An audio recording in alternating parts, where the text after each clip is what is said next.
Bismillahirrahmanirrahim. Assalamualaikum warahmatullahi wabarakatuh. Ada kekeliruan berpikir nanti kalau anak saya sudah hafal Quran, anak-anak SDIT ini sudah hafal Quran mau apa? Karena bayangan dia kalau sudah hafal Quran jadi ustadz. Gak maulah anak kami jadi ustadz, nanti macam Ustadz Somad, ceramah sana ceramah sini. Gak maulah kami anak kami jadi imam, paling-paling jadi imam tarawih. Tolong mindset kita dibetulkan, main otak, setting. Karena banyak juga orang ini main otak, setan. Mindset otak setan.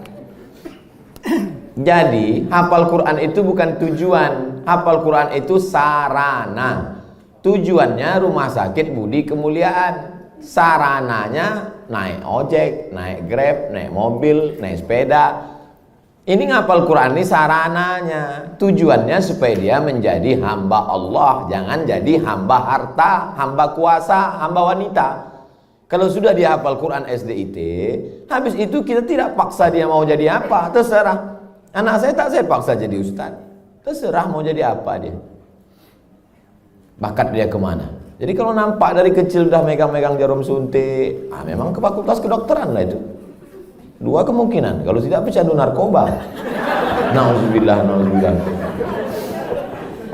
Jadi pendidikan Islam pertama dimasukkan ke kepalanya itu Quran, habis itu hadis Nabi, habis itu barulah akhlakul karimah. Itu mesti dibetulkan. Jangan nanti berpikir nanti habis hafal Quran jadi apa? Ya tetap jadi profesi dia. Kalau dia jadi pengacara, dia jadi pengacara yang hafal Quran. Kalau dia jadi tentara penghafal Quran. Kalau jadi polisi penghafal Quran. Betul kepalanya, tak dimakannya, tak dizoliminya orang lain. Itu tujuannya. Insya Allah 10-20 tahun akan datang, generasi kita adalah generasi yang Qurani. Dan kita punya kontribusi di situ dengan SDIT ID. Bagaimana hukumnya kegiatan ilmiah dokter disponsori pabrik obat? Pabrik obat menyediakan duit 100 juta, dibuat acara ilmiah, seminar, lokakarya segala macam, atau acara agama yang menyelenggarakan dokter. Di mana letak haramnya? Mungkin akan terjadi kolusi, nepotisme, kecurangan, penilaian tidak lagi normal. Dikhawatirkan terjerumus dalam gratifikasi. Makanya suatu ketika sahabat Nabi mengutip zakat dari Yaman. Ketika barang-barang zakat dibawa, kambing, onta, lembu, ini kambing untuk zakat, ini kambing saya. Kata Nabi, kok ada kambing zakat, ada kambing saya? Kok dapat kambing dari mana? Hadiah. Kata Nabi, seandainya kau duduk di rumah emakmu, di rumah bapakmu, mungkinkah ada orang ngasih kambing? Tak ada. Dia dapat kambing itu karena jabatan. Dikhawatirkan ke depan penilaian dia tidak lagi normal. Sebelum dapat hadiah kambing, periksanya. Berapa kambing? 40 ekor, satu. Berapa unta? 5 ekor, satu kambing. Tapi setelah dapat hadiah, mulai tak normal lagi. Berapa? Mau kasih-kasihlah, nggak kasih nggak apa-apa. Makanya segala penilaian kalau sudah datang ke Indonesia rusak. Tim-tim independen penilaian rusak gara-gara gratifikasi. Dibuka atas, pertama kali datang tegas, berapa ruangan, berapa ini, berapa ini. Begitu dapat lempuk durian, gratifikasi merusak.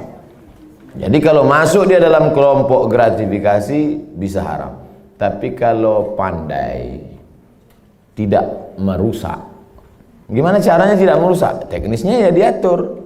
Ini ada sekelompok orang yang menerima dan dia bukan tim penilai, dia bukan tim pemeriksa, dia tidak ada kait-mengait dengan keputusan dan dapat, kalau bisa disiasati, laksanakan. Tapi kalau merusak etos kerja, masuk dalam kategori riswah sogok, la'ana Rasulullah SAW ar-rashi wal murtashi, yang menerima sogok, yang mendapat sogok, maka dilaknat Allah Subhanahu wa ta'ala. Bisa kami Pak Ustadz selamat? Lanjutkan. Tak selamat, stop. Profesi dokter pria, dokter kandungan, memeriksa pasien perempuan. La yakhluwanna rajulun ma'amra'atin illa ma'adhi mahramin. Tak boleh berdua-duaan laki-laki dengan perempuan kecuali tak ada mahram, kecuali ada mahram. Tak boleh. Anta musayyada mar'atin la tahillu lahu. Menyentuh tangan perempuan yang tak mahram lebih baik ditusuk paku dari api neraka ke kepala daripada menyentuh tangan perempuan yang tak mahram.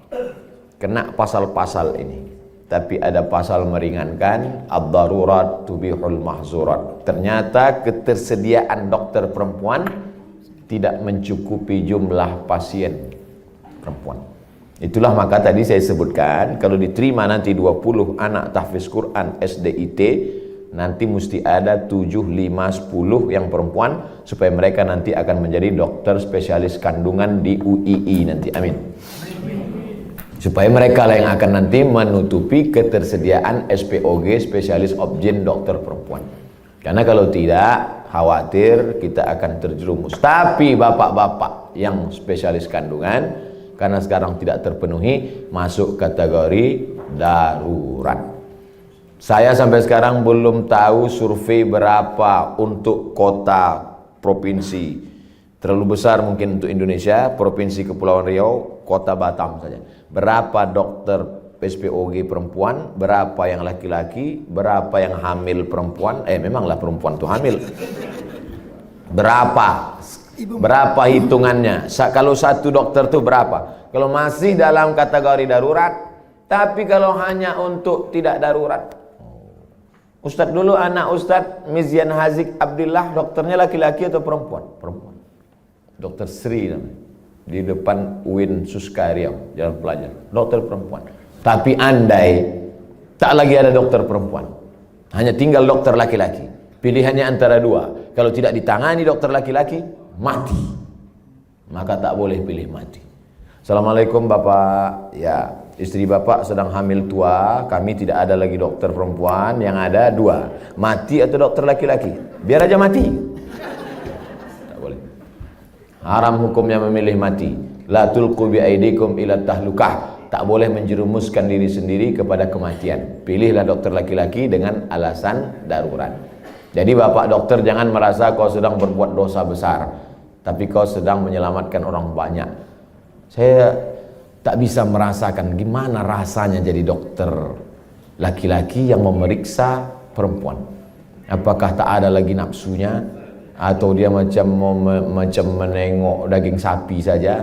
Itu tak bisa kita rasakan, karena semua kata-kata yang bercerita tentang rasa pasti berdusta. Kata tak dapat menceritakan rasa. Tak bisa. Oleh sebab itu, kalau ada terlintas di hati Bapak macam-macam sambil memeriksa itu, banyak-banyaklah istighfar. Astaghfirullah. Banyak minta ampun. Solat sunat supaya hati terjaga. Tapi yakinkan bahwa perbuatan Bapak bukan dosa. Jelas jawaban saya. Bagaimana pandangan Islam suntik botox mengurangi kerutan yang tak bersifat permanen, bertahan 6 bulan? Tak boleh mencabut uban, karena uban itu nanti di akhirat akan menjadi cahaya. Lama saya berpikir, uban kok cahaya? Kenapa uban tak boleh dicabut jadi cahaya? Baca hadis, jangan baca hadisnya, baca syarah penjelasannya. Rupanya dengan melihat uban di cermin, ingat tua, ingat mati, bertambah takut, bertambah amal. Makanya dengan bertambah takut, bertambah amal, maka akan menjadi cahaya. Itu rupanya korelasi uban dengan cahaya. Apa hubungannya dengan kerut? Kerut sama uban juga sama, mengingatkan bahwa kita sudah tua. Saya dulu waktu muda tak ada ini. Saya tengok foto-foto saya yang lama waktu di Mesir, ganteng juga. Saya sudah tua. Tapi dengan tua ini kita sadar bahwa sudah tua, bahwa kita ini akan mati. La'ana Rasulullah SAW al-wasimat. La'anallahu al-wasimat. Hadisnya riwayat Abdullah bin Mas'ud. La'anallahu al-wasimat. Allah melaknat perempuan tukang buat tatu. Wal mutasimat, minta buatkan tatu. Wal mutanammisat. Apa ini? Alis. Mencabut alis, mencukur alis. Wal mutafallijat, gigi. Karena orang kalau sudah bertambah tua, bertambah giginya. Bukan gigi itu bertambah panjang dia. Maka gigi itu dia otak-atik. Zaman dulu orang kalau mau nikah tak ada pakai akte kelahiran. Sama macam mau beli sapi kurban, kambing kurban. Gimana kita tahu umur kambing itu sudah 2 tahun? Tengok giginya. Orang pun juga tengok giginya. Otak-atik gigi. Wal mughayyirat, yang nomor 5, merubah ciptaan lil husni, karena untuk mempercantik. Kalau merubah ciptaan dari yang tak layak menjadi layak. Ibu bapak dokter yang gigi, tukang pasang kawat gigi, jangan sangka itu perbuatan haram. Ada memang dia perlu. Ada orang ini kalau dia senyum sama kita 3 hari kita tak bisa tidur. Nah, itu memang perlu dibetulkan, perlu luruskan, diperbaiki. Tapi kalau hanya untuk gaya-gaya aja, hari Senin pink, hari Selasa hijau, ini mubazir, perbuatan saya saudara setan. Oleh sebab itu maka kira-kira suntik botok mengurangi kerutan ini termasuk yang mana nih? Masuk kategori nomor 5, mughayyirat lil husni, merubah untuk mempercantik-cantik saja. Sebetulnya saya tengok-tengoklah, dia sebetulnya tidak berubah jadi cantik, dia saja merasa cantik. Berapa banyak orang yang operasi pipi, operasi dagu, operasi hidung, dia merasa cantik, kita takut. Saya terus terang dengan orang operasi takut saya tengok. Dan saya tengok wajahnya yang operasi itu bentuknya sama-sama aja semua kan. Sama macam bencong.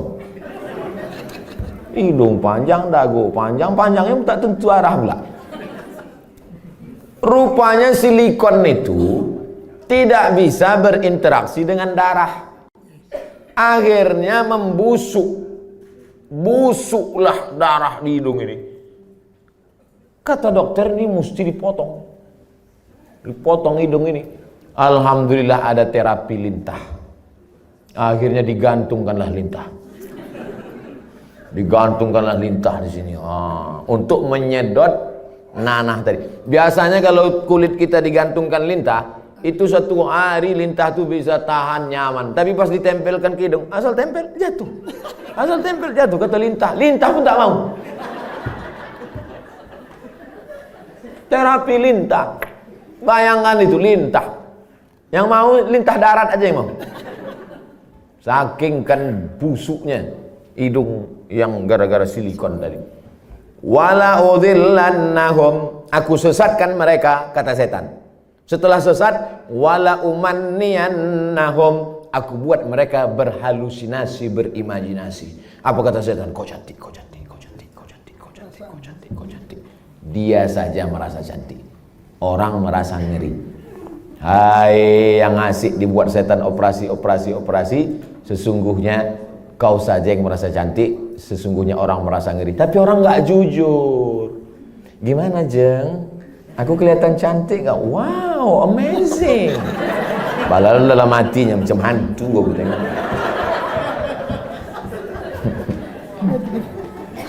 Baru dijawab, udah datang pertanyaan.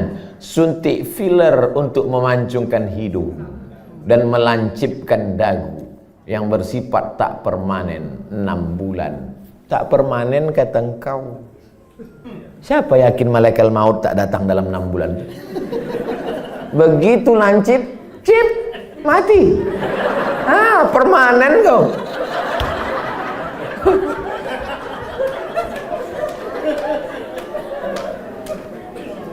Kau cantik bukan karena dagu kau lancip. Kau cantik bukan karena hidung kau panjang. Kau cantik karena bekas air wudhu. Kau cantik karena habis baca Quran. Kau cantik. Yang mengatakan cantik tak cantik itu kan hati. Betul? Bapak-bapak ganteng. Ganteng. Bininya tidaklah jelek, tapi rasanya taklah sepadan berjalan. Pas ditanya orang, Pak, Siapa perempuan paling cantik? Itulah yang paling cantik gitu deh. Entah dia jujur, entah takut, Allahu a'lam. Karena antara jujur dan takut ini beda-beda tipis. Tapi yang jelas kata dia, cantik itu membuat cinta atau cinta itu membuat cantik?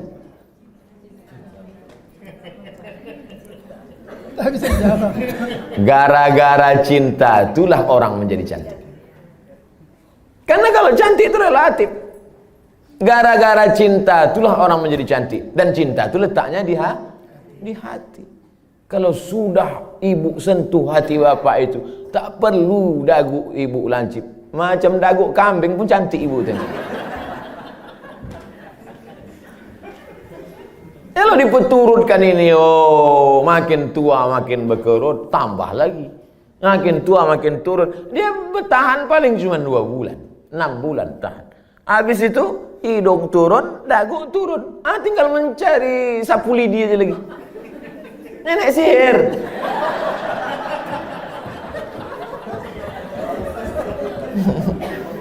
Berhentilah. Berhenti. Usah dipeturutkan ajakan setan ini. Yang mengerjakannya gimana, Pak Ustaz? Kalau perbuatan itu haram, maka yang melakukannya pun ikut haram. Orang yang memberikan fasilitasnya pun ikut haram. Maka terjerumus dalam perbuatan haram kolektif. Saya kan cuma jual khamar. Saya nggak ada ngajak dia minum khamar. Saya cuma jual aja Pak Ustadz. Penjualnya ikut kena, pembawanya ikut kena. Khamar itu 6 ikut kena. Penjualnya, pembelinya, yang menuangkannya ikut semua. Supirnya ikut kena. Security-nya ikut kena. Tarik benang untuk meniruskan pipi, bertahan setahun, masuk pasal 5 semua. Jadi Islam itu unik hebatnya, dia tidak menyebutkan 1, 2, 3, tapi menyebutkan secara umum dan terkait. Mukjizat ini Nabi disebut punya jawami'ul kalim. Kalimatnya singkat tapi makna padat sampai hari ini bermakna. Apapun namanya, yang merubah ciptaan Allah bukan karena darurat, bukan karena tak layak. Merubah yang tak normal menjadi normal boleh. Yang sudah normal dia taati menjadi abnormal. Nauzubillah. Bapak mesti siap menerima bunga yang layu. Karena tabiat bunga pasti layu, kecuali bunga plastik. Nah, itulah maka sekarang banyak perempuan yang mau jadi plastik. Dokter anak, sunat perempuan bagaimana hukumnya Pak Ustaz? Anak saya laki-laki, keponakan saya perempuan. Kata saya kepada adik saya, kau cari, kalau tak mau dokter di rumah sakit itu menyunat keponakan saya, cari bidan kampung yang mau menyunat. Karena saya berpegang pada mazhab Syafi'i. Ada mazhab yang mengatakan sunat tak perlu. Mazhab Hanafi, Maliki, Hambali mengatakan sunat bagi perempuan itu tidak wajib. Sedangkan saya berpegang pada mazhab Syafi'i mengatakan wajib. Adakah khitan sunat perempuan pada zaman Nabi? Ada. Nabi mengatakan kepada si perempuan itu, kau potong tapi jangan terlalu banyak. Maaf, na'udzubillah, hari ini bisa menyebabkan frigid dan lain sebagainya. Tapi rupanya manfaat lain dari memotong khitan pada perempuan itu adalah meminimalisir libido seksual. Begitu kata ulama-ulama dulu. Oleh sebab itu saya sampai hari ini tetap berpegang pada mazhab Syafi'i. Anak perempuan kalau tak mau dokter memotong karena takut bahkan bisa masuk HAM, hak asasi manusia, banyak saja pasal-pasal yang mereka lakukan. Sedangkan di zaman Nabi yang pakaian tertutup, makanannya bersih, tontonannya bersih. Apalagi zaman sekarang tontonannya maksiat, makanannya memicu libido seksual dengan berbagai macam cerita hubungan. Maka khitan amat sangat baik. Salah satu usaha meminimalisir. Bagaimana cara sebaiknya bagi dokter anak menasehati Orang tua yang menolak imunisasi bayi. pihak ortu imunisasi bayinya sejak lahir? Dulu saya diundang oleh Kementerian Kesehatan Provinsi Riau. Videonya kan viral, coba cari. Sosialisasi suntik, imunisasi. Saya jelaskan di situ bahwa fatwa Majelis Ulama Indonesia beda antara bendanya ini halal atau memakainya yang mubah. Boleh. Jadi ini dua fatwa ini. Bendanya tidak halal. Sampai sekarang tak ada fatwa MUI bahwa barang itu halal. Karena memang dia dibuat dari babi. Maka tak ada fatwa halal. Yang ada itu fatwa mubah, boleh menggunakannya karena alasan memilih dua mudarat yang teringan. Cacat, sakit, mati dengan babi. Kalau kita masuk ke hutan, pilihannya babi sama mati. Pilih mana? Pilih babi atau mati? Orang Batam pilih gonggong. Tak boleh pilih mati, pilih babi. Pergilah kita berdua ke dalam hutan. Tak ada makanan. Ustaz, pilihannya dua nih Ustaz. Kita mati atau makan babi? Ayo kita makan babi nih. Hanya untuk menyambung hidup. Sementara dapat pisang. Tapi setelah dapat pisang, tinggalkan babi. Nyangkut nanti pas dapat pisang, saya makan pisang. Bro, ayo makan pisang. Enak babi ini Ustaz. Tak bisa. Mana tahu nanti datang pakar medis dunia, entah dari mana, dibuatnya lah barang dari yang halal, maka kita tinggalkan yang ini. Tapi sementara dia datang, maka menggunakan ini hukumnya mubah. Jelaskan itu. Kami tak bisa menjelaskannya Pak Ustaz. Tontonlah video ini. Potong. 1 menit tak sampai tadi. Masukkan ke Instagram. Tontonkan ke ibu tuh. Saya tak mau. Tonton ibu. Nggak mau, ini Ustaz radikal katanya. Kalian carilah Ustaz yang agak-agak lembut sedikit. Bagaimana cara dokter bisa lillahi ta'ala, bisa menghindari sifat riak, sombong, bila kita memiliki kelebihan keahlian dibandingkan dokter-dokter lain. Insya Allah nanti kalau sudah berdiri pas pembelian tanah pun, nanti pas ini soalnya yang saya cakapkan ini tak bisa pakai teori. Kita ID sudah survei dapat tanah 1 hektar di Anu, harganya 200 juta. Ini dokter yang sombong, yang riak, yang mobil mewah, kesini duluan bawakan proposal. Assalamualaikum Pak Dokter. Pak Dokter kan pasiennya banyak. Oh iya kata dia. Saya yang paling hebat di Batam ini kata dia. Rumah Pak Dokter kan paling bagus. Oh iya kata dia. Rumah saya yang paling mahal. Ini tanah nih 200. Aduh semua utang kata dia. Jadi kalau mau menghilangkan kesombongan, keangkuhan, nih pas praktek nih. Makanya nanti pas hari ulang tahun ID, peringatan hari besar ID, jalan-jalannya itu ke danau, ke bukit, ke mall, oke sudah itu udah.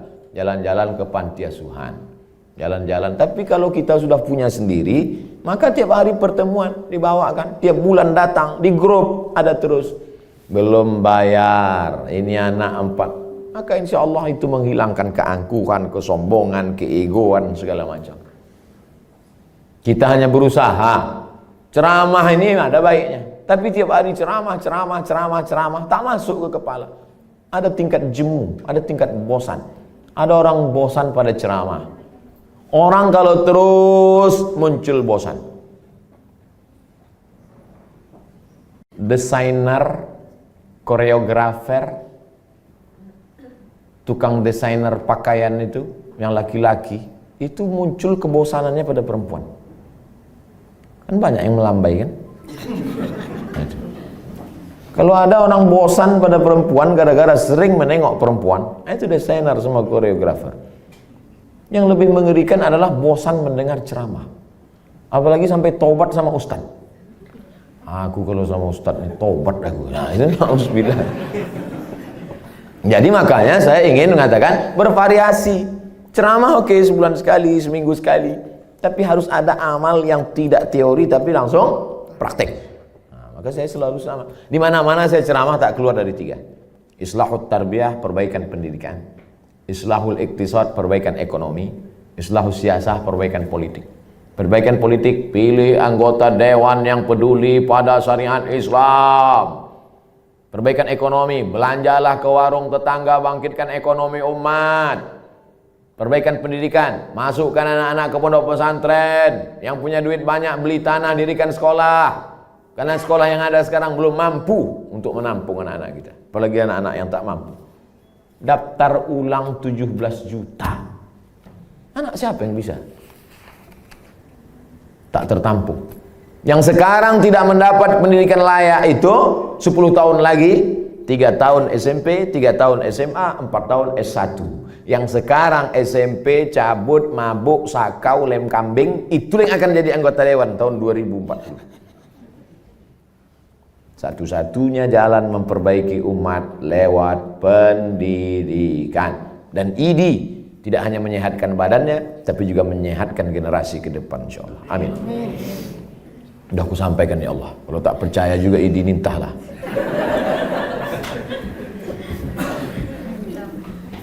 Dah habis pertanyaan. Habis. Terima kasih atas segala perhatian Bapak dan Ibu.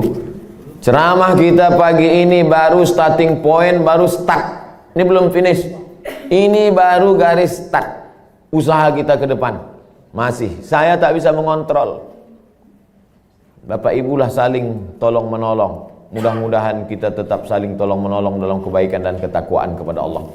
Tapi kita tak bisa guna apa-apa selain pertolongan Allah. Mari kita sama-sama berdoa ala hazihin niyah, untuk niat yang baik ini supaya Allah sampaikan dengan kemuliaan surat Al-Fatihah. A'udzubillahi minasyaitonir rajim. Bismillahirrahmanirrahim. Alhamdulillahirabbil alamin.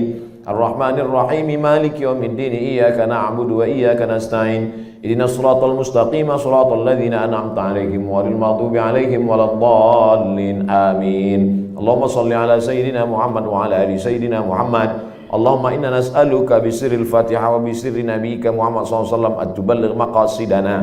Dengan kemuliaan selawat dan kemuliaan surat Al-Fatihah, sampaikan niat baik kami ya Allah.